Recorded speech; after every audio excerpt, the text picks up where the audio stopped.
Elle était redoutée. La fermeture des écoles a donc été actée hier par Emmanuel Macron. Demain soir, les crèches, les écoles maternelles, primaires, les collèges et les lycées vont donc fermer pour plusieurs semaines.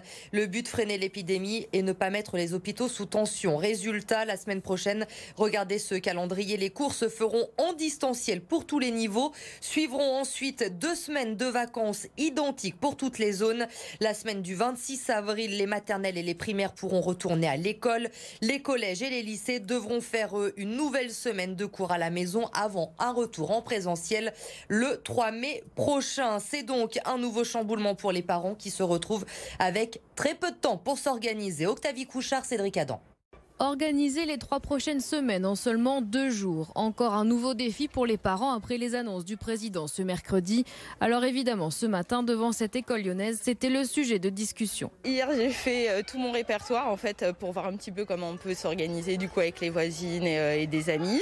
Et pour l'instant, j'ai pas encore trouvé vraiment de solution. Peut-être que je vais voir avec une cousine, faire le déplacement, puis laisser les enfants chez la cousine, le temps de rentrer, puis essayer de m'organiser.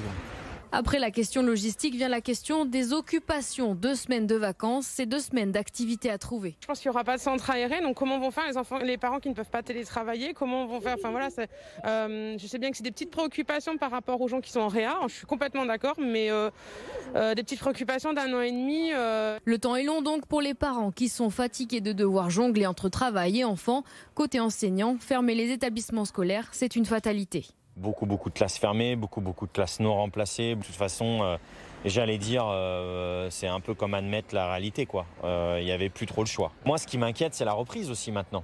Parce que dans 3 semaines, la situation de l'épidémie aura été ralentie ou améliorée, mais ne sera pas du tout résolue. On refait les mêmes choses, les mêmes erreurs, dans le même ordre.